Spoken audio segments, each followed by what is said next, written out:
Ngoma ipo hapo, kwanza tuisikie. Kuhusiana na masuala ya movement ya hip hop. Mwisho wa siku tunafanya muziki, lengo kubwa ni kunyanyuka kiuchumi, economy.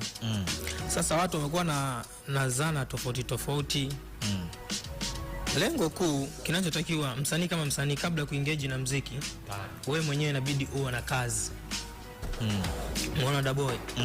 Kabla kufanya muziki, hakikisha kwamba wewe mwenyewe unajihusisha na shughuli gani.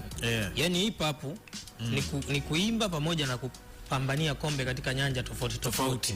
Kuna asset, kuna kwenye asset kuna sehemu mbalimbali.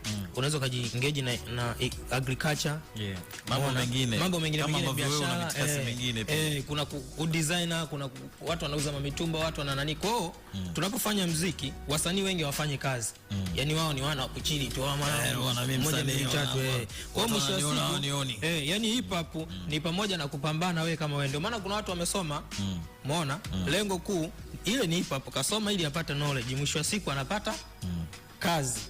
Sasa unaposoma ukapata kazi, ile pale ni miongoni mmoja wapo ma movement za hip hop, kwa sababu wewe sio jobless, umeona? Ila ninachohitaji ni kwamba wasanii wafanye kazi.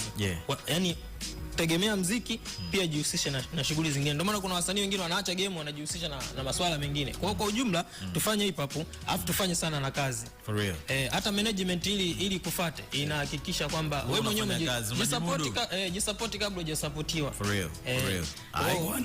Ino huyo hapo. Hii hapa inaitwa Mtaani, tuisikilize kwanza. Alafu tukitoka huko ni michano tu.